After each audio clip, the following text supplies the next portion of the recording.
আসসালামু আলাইকুম রাহমাতুল্লাহ। আশা করি আল্লাহর অশেষ রহমতে সকলে অনেক ভালো আছেন। প্রিয় দর্শক, আজকে আলোচনা করতে যাচ্ছি মহান আল্লাহ তাআলা যখন কোনো নারীকে বড় কিছু উপহার দিতে চান বা বড় কিছু সুসংবাদ দিতে চান, তখন তিনি এই 7টি লক্ষণ বা ইঙ্গিত তার মধ্যে প্রকাশ করে থাকেন। কিন্তু আমরা অনেকে সে সম্পর্কে জানি না বা বুঝতে পারি না। আমরা সে সম্পর্কে এখন আলোচনা করব। ভিডিওটি খুবই গুরুত্বপূর্ণ। অবশ্যই সম্পূর্ণ ভিডিওটি শুরু থেকে একেবারে শেষ পর্যন্ত দেখবেন, তাহলে আপনি ভালোভাবে বুঝতে পারবেন। বন্ধুরা, আল্লাহ তাআলা কোন 7টি লক্ষণ দিয়ে আমাদেরকে বোঝাতে চান যে আল্লাহ তাআলা আমাদেরকে বড় কোনো সাফল্যের দিকে এগিয়ে নিয়ে যাচ্ছে, আমরা এখন সে সম্পর্কে বিস্তারিত জানব। তার আগে যারা ভিডিওতে এখন একটি লাইক দিয়ে চ্যানেলটি সাবস্ক্রাইব করেনি, তারা ভিডিওতে এক্ষুনি একটি লাইক দিয়ে চ্যানেলটি সাবস্ক্রাইব করুন, কেননা আজকে আমাদের ভিডিওর লাইক টার্গেট 1000। আশা করি সেটা আপনারা পূরণ করে দেবেন ইনশাআল্লাহ। মহান আল্লাহ তাআলা যখন কোনো নারীকে বড় কিছু দেওয়ার প্রস্তুতি নেন, তখন এই 7টি লক্ষণ তার মধ্যে প্রকাশ করে থাকেন। সেই 7টি লক্ষণ কি কি তা এখন আমরা বিস্তারিতভাবে জেনে নেব। আপনি যতই কাঁদেন, আপনি যতই দোয়া করেন, তাতে কোনো পরিবর্তন হচ্ছে না। আপনার মতো করে কিছুই হচ্ছে না। আপনার দোয়ায় কোনো কিছুই হচ্ছে না। আপনার দোয়ায় কোনো পরিবর্তনই আসছে না। অন্তত আপনার চোখে মুখে তাই প্রকাশ পায়। কিন্তু কখনো কি ভেবে দেখেছেন এই দেরিটা কোনো শাস্তি না, হতে পারে এটা আপনার জন্য একটা শেষ পরীক্ষা। হতে পারে আল্লাহ তাআলা আপনাকে উপেক্ষা করতেছেন না, বরং আপনাকে দেখতেছেন আপনি কিভাবে এই দিনগুলোকে পার করেন। তিনি হয়তো দেখতেছেন যে এই সময়টাতে আপনি কিভাবে পার করেন, কিভাবে তার উপর ধৈর্য ধারণ করেন। হয়তো তারই একটি পরীক্ষা নিচ্ছেন। সব সময় যে এই লক্ষণগুলো বড় করে আসে তা নয়। অনেক সময় এগুলো আসে একাকিত্বের মতো অবহেলিত অনুভবের মাধ্যমে, কিংবা আপনার চোখের সামনে আপনার নিয়ামতগুলো একের পর এক হারিয়ে যাওয়ার মতো। আর ঠিক যে সময় আপনি হাল ছেড়ে দিতে চান, ওই সময়ই আসে আপনার বদল, আপনার দরজা খুলে যায়। আর ওই সময় আল্লাহ তাআলা আপনাকে এমন কিছু পাঠান যেটার হাল আপনি ছেড়ে দিয়েছিলেন, যেটার আশা করাই বাদ দিয়ে দিয়েছিলেন। আপনি হয়তো আর পাওয়ার আশাই করছিলেন না। কিন্তু একটা জিনিস আমরা অনেকেই বুঝতে পারি না, আল্লাহর রহমত হঠাৎ করে আসে না। এর আগে কিছু স্পষ্ট লক্ষণ প্রকাশ পায়। আর আপনার মধ্যে যদি এই লক্ষণগুলো প্রকাশ পেয়ে থাকে, তাহলে আপনার জন্য বড় কোনো সুসংবাদ অপেক্ষা করতেছে বা সুসংবাদ আসতে চলেছে। ভিডিওতে আমি শেয়ার করব 7টি সূক্ষ্ম কিন্তু সেগুলো খুবই শক্তিশালী লক্ষণ, যেগুলো দেখায় আল্লাহ একজন নারীকে তার চাওয়ার চাইতেও বড় কিছু দেওয়ার প্রস্তুত করছেন। তাই ভিডিওটি কোথাও স্কিপ করবেন না, অবশ্যই সম্পূর্ণ ভিডিওটি মনোযোগ সহকারে দেখবেন। অন্তত এই 7টি লক্ষণের মধ্যে একটি লক্ষণ আপনার জীবনের সাথে মিলে যায়, তাহলে আপনার জীবনের বর্তমান কষ্টগুলোকে একদম নতুন চোখে দেখতে পারবেন ইনশাআল্লাহ। আমি আশা করি আজকের ভিডিও থেকে আপনি এমন কিছু জানতে পারবেন যেগুলো আপনার নিজের ব্যক্তিগত মনে হবে, যেগুলো আপনি এর আগে আর কখনো শোনেননি। এটা শুধু বাহ্যিক মোটিভেশন নয়, এটা শুধু সেই নারীর জন্য যে নারী একা, ক্লান্ত, দুশ্চিন্তাগ্রস্ত, তবুও তিনি সবসময় আল্লাহর উপর ভরসা রাখছেন। আপনি যদি এই ভিডিও এখন দেখছেন, তাহলে আপনি প্রস্তুত এবং আপনি গভীরভাবে অপেক্ষা করতেছেন আল্লাহর সেই 7টি লক্ষণ সম্পর্কে জানার জন্য, যেগুলোর কথা অনেকেই বলে না, কিন্তু যেগুলোর মানে সবচাইতে গভীর। লক্ষণ 1, যেটার জন্য আপনি একসময় অনেক কান্নাকাটি করতেন, সেটা এখন আর আপনাকে টানে না। একটা সময় ছিল যখন এই জিনিসটার জন্য আপনি কান্নাকাটি করতেন, রাতের ঘুম হারিয়ে ফেলতেন এবং প্রতিটা নামাজের মধ্যে আল্লাহ তাআলার কাছে দোয়া করতেন যেন ওই জিনিসটা, ওই মানুষটা আপনার হয়ে যায়, বা ওই জিনিসটাকে নিয়ে আপনার দুনিয়ার কেন্দ্র মনে হতো, ওটাই আপনার পৃথিবী এমন মনে হতো। আর এখন ওই জিনিসটা আপনাকে আর টানে না, আর সেটা আজ আপনার এখন মাথায় আসে না। সবচাইতে আশ্চর্যের বিষয় হলো এটি, আপনি ভেতরে ভেতরে ভেঙে পড়েছেন এমন, বা কোনো কিছু হারিয়ে ফেলেছেন আপনি তাও মনে হয় না, বা ভেতরটা কেমন জানি শান্ত, কেমন জানি দূরত্ব তৈরি হয়ে গেছে, যেন মনের অজান্তে আপনি সেটা ছেড়ে দিয়েছেন। এটা ব্যর্থতা না, এটা ছেড়ে যাওয়াও না, বরং এটি একটি লক্ষণ। অনেক সময় যেটা আপনার জন্য না, বরং আপনি তার সাথে ভুলভাবে জড়িয়ে গিয়েছিলেন। আল্লাহ আপনার মন থেকে সেটা আস্তে আস্তে উঠিয়ে নেয়, বরং ওই জিনিসটা ছিল শুধুই শেখানোর জন্য, বরং থাকার জন্য না। আপনার বুকের মধ্যে যে নিঃশব্দতা তৈরি হয়েছে, যেটা এক সময় পাগলামি আর আবেগে ভরপুর ছিল, আর ওই জায়গাটাতে আল্লাহ তাআলা আসল জিনিস রাখার জায়গা বানাচ্ছে। আর এই বদলটা এত ধীরে ঘটে যে এটা অনেকেই বুঝতেই পারে না। তারা ভাবে তারা হয়তো অলস হয়ে গেছে, দোয়াগুলো হয়তো ভুল ছিল, কিন্তু তারা এটা বুঝতেই পারে না। কিন্তু আসল সত্যটা হচ্ছে এটা যে আপনি নিজেই বড় হয়ে গেছেন। যেগুলোকে আপনি একসময় আপনার স্বপ্ন ভাবতেন, সেগুলো আপনি নিজেই উপেক্ষা করে চলেছেন। আর এটাই সত্য, আর এটাই হলো শক্তিশালী দিক, যেটা আল্লাহ তাআলা আপনার জন্য নির্ধারণ করেছেন। সেটা দেওয়ার আগে আপনার মন থেকে আল্লাহ ওই সব জিনিসগুলোকে দূর করে দেন যেগুলো আপনাকে বিভ্রান্ত করে রাখত। লক্ষণ 2, যখন আপনি কোনো কারণ ছাড়া আপনার ভেতরে অনুশোচনা বোধ আর আত্মা অনুশোচনার ঢেউ অনুভব করেন। আপনি হয়তো ফোনে স্ক্রল করছেন, ফোনে কিছু মজার কন্টেন্ট দেখে একটু হেসে ফেললেন, অথবা আপনার বন্ধুদের সাথে আড্ডা দিচ্ছিলেন, সবকিছু স্বাভাবিক মনে হচ্ছিল, কিন্তু হঠাৎ করে ভেতরে কিছু ঠিক লাগছে না, মনে হচ্ছে ভেতরে কোনো শূন্যতা কাজ করতেছে। এক মুহূর্তে আপনার মনে পড়ে যায় হঠাৎ পুরনো কোনো গুনাহ, কিংবা বহু পুরনো একটি গুনার কথা মনে পড়েছে, অথবা এমন কোনো কাজ করেছেন যেটার জন্য আপনি আল্লাহ তাআলার কাছে ক্ষমা চাননি। আপনি সেটাকে ভুলে গিয়েছিলেন, মনে করেছিলেন সেটা আপনার আর মনে পড়বে না, কিন্তু হঠাৎ করে সেটা আবার আপনার মনে পড়েছে, সেটা আবার ফিরে এসেছে নিঃশব্দে একটি টান এসে আপনার মনকে থমকে দেয়। এটা কোনো দুর্বলতা নয়, আবার এটা কোনো মানসিক অস্থিরতাও নয়, বরং এটা একটি সংকেত। আল্লাহ যখন আপনাকে বড় কিছু দিতে চান, তখন তিনি প্রথমে আপনার অন্তরটাকে পরিশুদ্ধ করতে শুরু করেন। তখন আপনার আত্মাটাকে এমন কিছু মনে করিয়ে দেয় যা আপনি নিজে থেকে তা ভুলে গিয়েছিলেন। এটি শাস্তি নয়, বরং আপনি ফিরে এসেছেন আবারও সেই জায়গায় যখন আপনি নতুন নিয়ামতের যোগ্য হবেন। নবীজি সাল্লাল্লাহু আলাইহি ওয়াসাল্লাম বলেছেন, আল্লাহ যখন কারো কল্যাণ চান, তখন তাকে দিনের গভীর জ্ঞান দান করেন। তাই যখন বাহ্যিকভাবে সবকিছু ঠিকঠাক চললেও আপনার ভিতরে এক গভীর অস্থিরতা কাজ করে, মনে রাখবেন এটি এমনি না, বরং এটা হলো আল্লাহর পক্ষ থেকে একটি নীরব ডাক। বরং আল্লাহ যেন নিজেই ডাকছে, তুমি ফিরে আসো সঠিক পথে, তুমি নিজেকে ঠিক করো। যেটা তোমার কাছে আসতে যাচ্ছে সেটা কোনো সাধারণ কিছু না, তোমার অন্তরটাকে পরিষ্কার করতে হবে। এই অনুভূতি অনেকেই পান গভীর রাতে, আবার কেউ অনুভব করে ঘুমানোর সময়, আবার কেউ অনুভব করে রান্না করার সময় বা যে কোনো কাজকর্মের সময় এই অনুভবটা সে করে থাকে। সময়টা গুরুত্বপূর্ণ না মনে হলেও বার্তাটা অনেক বেশি গুরুত্বপূর্ণ। বার্তাটা হচ্ছে আপনি উত্তরণের পথে আছেন, আপনার ভেতরটাকে আগে পরিষ্কার করে নিতে হবে। আর সবচেয়ে বড় ভুল হচ্ছে এই অনুভূতিটাকে অগ্রাহ্য করা। মনে মনে ভাবছেন, আরে আমি তো বেশি ইমোশনাল হয়ে পড়েছি।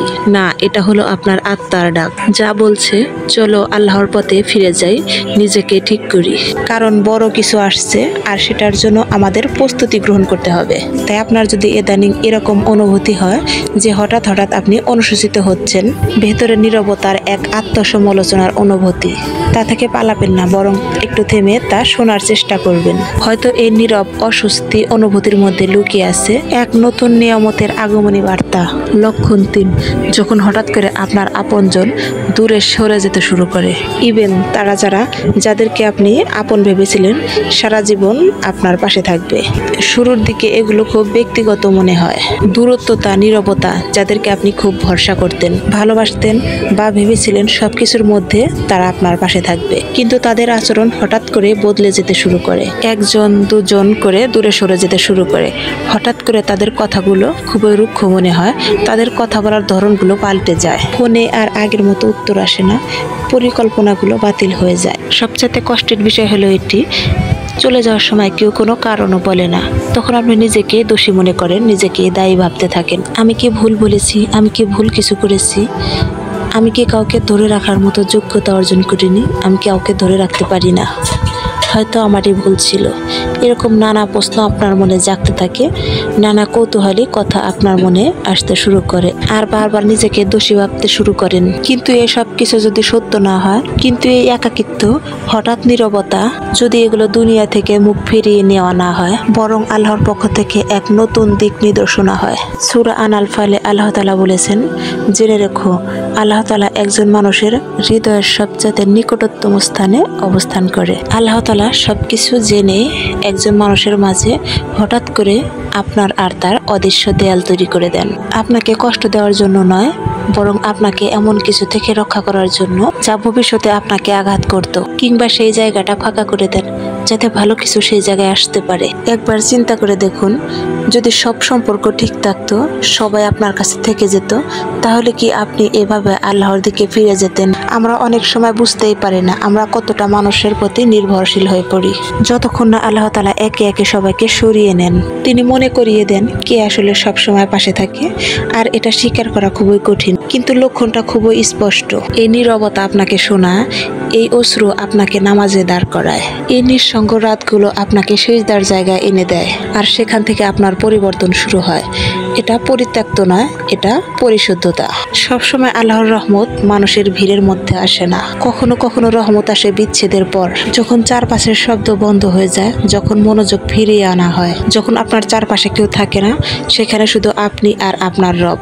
তাই আপনি যদি এখন মানুষের সাথে সম্পর্ক হারিয়ে ফেলছেন, তাড়াহুড়ো করে জায়গা পূরণ করবেন না, বরং চুপ করে বসে থাকুন, আল্লাহকে তার কাজ করতে দিন।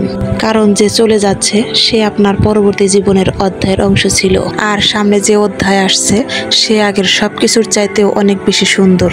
আর যদি মনে এখনো কষ্ট লাগে, তাহলে আপনার মনকে এই হাদিসটি শুনিয়ে দিন। তুমি যদি আল্লাহর জন্য কিছু ছেড়ে দাও, আল্লাহ তাআলা তোমার সেটার চাইতে অনেক বেশি উত্তম কিছু দিয়ে তা পূরণ করে দেবেন। এটা শেষ না, বরং এটা হলো নতুন কিছু আসার জন্য পথ পরিষ্কার করা, এজন্য এক নতুন শুরুর পথ প্রস্তুত করা। লক্ষণ 4, পরীক্ষা এখনো আছে, কিন্তু আপনার প্রতিক্রিয়াগুলো একেবারে বদলে গেছে। হ্যাঁ, জীবন এখনো আপনাকে পরীক্ষা করছে, সমস্যাগুলো এখনো পুরোপুরি শেষ হয়নি, দুঃখ, কষ্ট, হতাশা সবই আছে, কিন্তু আপনার ভেতরের অনুভূতিটা এখন একেবারে আলাদা। আগে কোনো সমস্যা হলে আপনি একেবারে ভেঙে পড়তেন, আর এখন কোনো সমস্যা হলে আপনি একটু চুপ করে কিছুক্ষণ বসে থাকেন। আগে আপনার সাথে কোনো কিছু হলে আপনি শুধু বারবার এই কথাই বলতেন, কেন আমার সাথে এগুলো বারবার হয়। আর এখন কোনো সমস্যা হলে আপনি শান্ত গলায় বলেন আলহামদুলিল্লাহ। না, আপনি অনুভূতিহীন হয়ে যাননি, আপনি হেরে যাননি, বরং আপনি বদলে গেছেন। আর এই পরিবর্তন হঠাৎ আসেনি, বরং এই পরিবর্তন আল্লাহ তাআলার পক্ষ থেকেই এসেছে। কারণ যখন আল্লাহ তাআলা আপনাকে সবচাইতে বড় কিছু দিতে চান, তখন প্রথমে আপনার মনকে শান্ত করেন। জীবনের ঝড় থেমে যায় না, বরং আপনার নেওয়াটা মজবুত হয়ে যায়। আপনার প্রতিক্রিয়াগুলো বদলে যায়, বেশি ধৈর্য, আর বেশি নীরবতা, আর বেশি ঈমান দিয়ে। আগে আপনার কোনো কষ্ট হলে আপনি মানুষের কাছে বলতেন, আর এখন কোনো কষ্ট হলে সেটা আল্লাহ তাআলার কাছে বলেন। আগে সামাজিকের মাধ্যমে নিজের যন্ত্রণাগুলো শেয়ার করতেন, আর এখন আপনি সিজদায় মাথা রাখেন। এখন আপনি মনে করেন এই পরীক্ষাগুলো কোনো শাস্তি নয়, বরং এগুলো আপনাকে প্রস্তুত করে। আর এখন আপনি ধৈর্যশীলদের সাথে আছেন, আর এই ধৈর্য শুধু চুপ করে থাকার নাম নয়। এই ধৈর্য হলো আপনার মন কিভাবে সে দেরির সময়টা সামলাচ্ছে। উত্তর দেরি হলে মুখে হাসি রাখা, আর কেউ প্রশংসা না করলেও সঠিকটা করে যাওয়া। এই নতুন প্রক্রিয়া, এই শান্ত শক্তি যা আগে কখনো টের পাননি। আর এটা হলো আল্লাহর সংকেত। আল্লাহ আপনার প্রতিক্রিয়া বদলে দেওয়ার আগে আপনাকে বদলে দেন। তাই আপনি যদি কোনো সম্প্রতি দেখেন, আপনি অভিযোগ করার আগে একটু থেমে যাচ্ছেন, ভিড়ের মাঝে চোখের পানি আটকে রাখছেন, আর সিজদায় গিয়ে সবকিছু খুলে বলছেন, তাহলে জেনে রাখুন আপনার মধ্যে নতুন কিছু গড়ে উঠছে। আর এটাই হলো তার সংকেত, আর এটাই হলো সেই রহমত আসার পূর্ব প্রস্তুতি। লক্ষণ 5, যখন আপনার দোয়াগুলো বদলাতে শুরু করে, আরো নির্দিষ্ট, আরো সৎ এবং আরো বেশি আবেগপূর্ণ হয়ে ওঠে। আর আপনি বারবার বলতে থাকেন, এখনো আমার দোয়াগুলো কবুল হচ্ছে না কেন? আপনি তাহাজ্জুদে কেঁদেছেন, আপনি সিজদায় দোয়া করেছেন, বৃষ্টির সময় নামাজের মধ্যে রোজা রেখে দোয়া করেছেন, তবুও কেন চারপাশে এত নীরবতা? তখন মনে হয় আমি কি ভুল কিছু বলেছি? আমি যথেষ্ট ভালো না? আল্লাহ কি আমার উপর রাগান্বিত আছেন? এই নীরব প্রশ্নগুলো অনেকের মনেই ঘোরে, কিন্তু এগুলো কেউ মুখে বলে না। আর আসল সত্য হলো এটা, যখন আপনার দোয়াগুলো বদলাতে থাকে, আরো বেশি খোলামেলা, আরো বেশি নীরবতা, আর আরো বেশি গভীরতা, আর তখনই বুঝতে হবে ভেতরে একটা কিছু বদলাচ্ছে। আর শুরুর দোয়াগুলো সবসময় এরকম হয়ে থাকে, হে আল্লাহ আমাকে ভালো কিছু দিন। কিন্তু আল্লাহ তাআলা যখন বড় কিছু দেওয়ার জন্য প্রস্তুত নেন, তখন আপনি মুখে নয়, বরং বুকের ভেতর থেকে নির্দিষ্ট করে চাওয়া শুরু করেন, আর সেটা অনেক সময় কষ্ট দেয়। আর তখন আপনি বলেন, হে আল্লাহ আমাকে শান্তি দিন, আপনি আমাকে বড় কিছু দিন। আর আপনি আগের মতো কোনো চকচক জিনিসের পিছে দৌড়ান না। আর এখন আপনি চান যেটা স্থির, যেটা পবিত্র, আর যেটা আল্লাহর পক্ষ থেকে আসা। আর এটা নিজের কল্পনার কোনো ফল না, বরং আল্লাহ তাআলা পবিত্র কোরআনে বলেছেন, তোমরা আমাকে ডাকো, আমি তোমাদের ডাকে উত্তর দেব। আর এটা হলো আল্লাহ তাআলার ওয়াদা।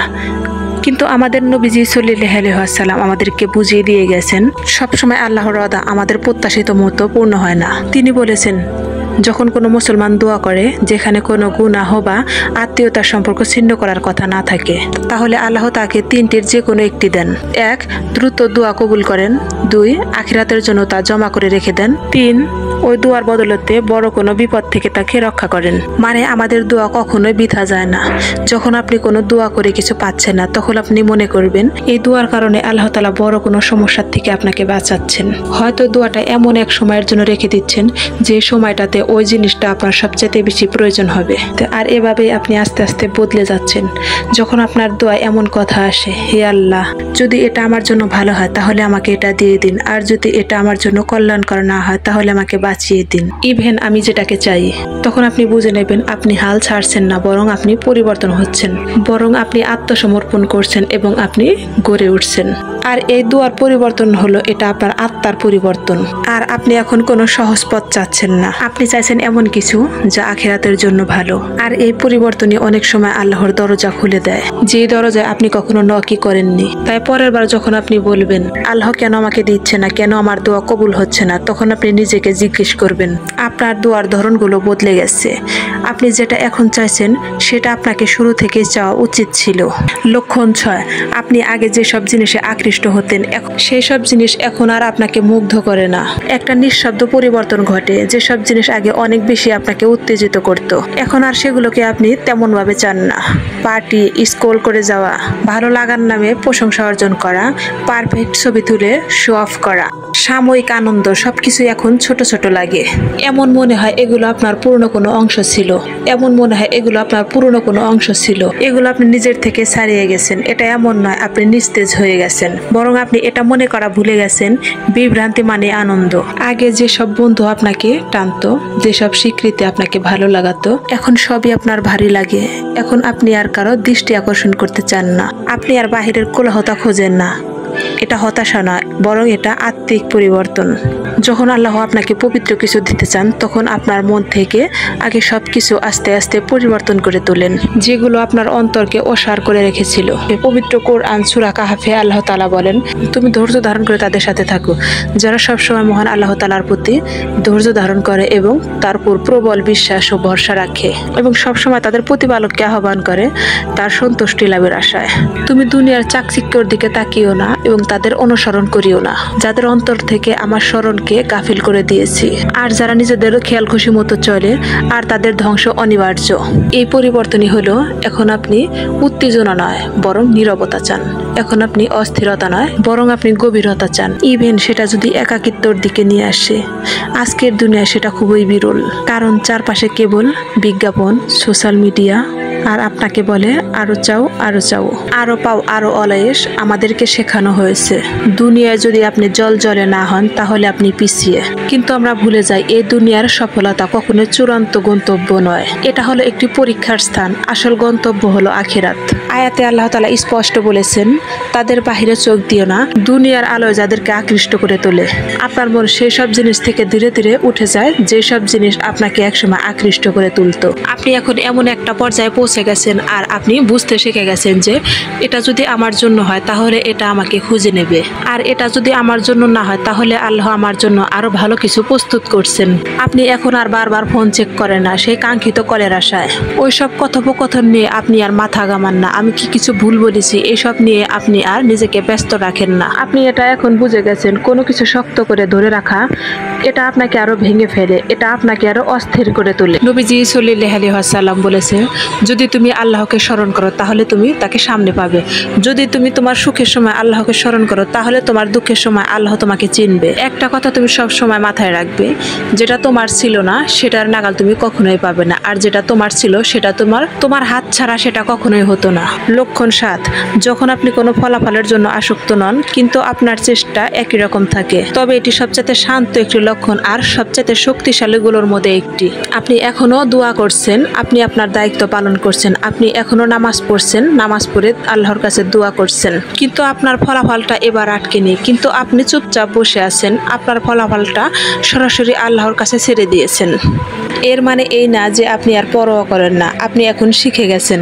আপনি এখন আপনার চেষ্টা থেকে আল্লাহর পরিকল্পনার উপর আস্থা স্থাপন করতে শিখে গেছেন। এই স্তরে পৌঁছানো এত সহজ না। এই স্তর আসে ভেঙে পড়ার পর, বারবার আশা ভাঙার পর, যখন আপনি উপলব্ধি করেন কোনো কিছু শক্ত করে ধরে রাখার নাম হচ্ছে ভেঙে পড়া, আর সবকিছু জোর করে পাওয়ার ইচ্ছাটা আপনার মধ্যে থেকে একেবারে উঠে যাবে। আর তখনই জীবনের দৃষ্টিভঙ্গিগুলো বদলাতে শুরু করবে। আপনি কাজ করেন, নামাজ পড়েন এবং দোয়া করেন, কারণ আসক্তি ছেড়ে দেওয়া এটা কেবল উদাসীনতা নয়, এটা মানে শান্তি, এটা মানে আপনার মন আর ফলাফলের দাস নয়। কিন্তু আপনার সুখ শুধু নির্দিষ্ট কোনো ফলাফলের উপর সীমাবদ্ধ নয়। এটাই প্রমাণ আপনি পরীক্ষায় উত্তীর্ণ হয়েছেন, আপনি পরীক্ষায় পরিপক্ক হয়েছেন, আর আপনি এখন এমন একটি পর্যায়ে চলে গেছেন যেখানে আল্লাহর পরিকল্পনাগুলো বাস্তব হতে শুরু করে, শুধু আপনার দুনিয়ার জন্য নয়, বরং আপনার আখিরাতের জন্য। তাই আল্লাহ তাআলা যখন কোনো নারীকে বড় কিছু দিতে চান, সেটা আসলে কেমন হয়? অনেক সময় সেটা আরাম বা কোনো সুখ দিয়েও নয়। সেটা আসলে সবসময় উৎসব দিয়ে কিন্তু শুরু হয় না, বরং সেটা শুরু হয় নিঃশব্দে, একাকিত্বে, হৃদয় ভাঙা মুহূর্তে। সেই সময়টায় যখন মনে হয় সবকিছু একে একে ভেঙে পড়ছে, ঠিক ওই সময় আল্লাহ তাআলা ভেতরে ভেতরে বড় কিছু হয়তো গঠন করছেন, কিন্তু আপনি সেটা বুঝতেও পারছেন না। হয়তো আপনি এমন সময়ের মধ্যে আছেন বা সময় কাটাচ্ছেন, না হয় জীবনে একবার হলেও এমন হয়েছে, না হয় মানুষ বদলে গেছে কেন, দোয়াগুলো দেরিতে হয়তো কবুল হচ্ছে। মন অনেক সময় ভারী লাগে, আবার পরক্ষণে আশায় ভরে ওঠে কেন? এই যে কিছুক্ষণ আগে বলা অপরাধবোধ, নিঃসঙ্গতা, একাকিত্ব, এই পরীক্ষাগুলো, এগুলো কেন হচ্ছে? এগুলো এমনিতেই ঘটে না, এগুলো একে অপরের সাথে জড়িত। আর এগুলো হলো এক একটি আধ্যাত্মিক ছাপ, যা আপনার হৃদয়কে ধীরে ধীরে প্রস্তুত করে তুলছে, যা আপনি কখনো কল্পনাও করেননি। কিন্তু আল্লাহ তাআলা তাতে অফুরন্ত কল্যাণ রেখেছেন। তাই ভাই বাবন, আল্লাহ তাআলা আপনার জন্য যাই করছে তা নিয়ে কখনোই তাড়াহুড়া করবেন না। এই থেমে যাওয়াটাকে নিয়ে প্রশ্ন তুলবেন না, কারো সঙ্গে নিজের সময়ের তুলনা করবেন না। সূরা মুনতাহিয়ায় আল্লাহ তাআলা বলেন, যা এমন কিছু যা তোমাদের অপছন্দ। এই 7টি লক্ষণের একটি লক্ষণ যদি আপনার মধ্যে প্রকাশ পেয়ে থাকে, তাহলে আপনাকে দেরি করানো হচ্ছে না, বরং আপনাকে প্রস্তুত করা হচ্ছে।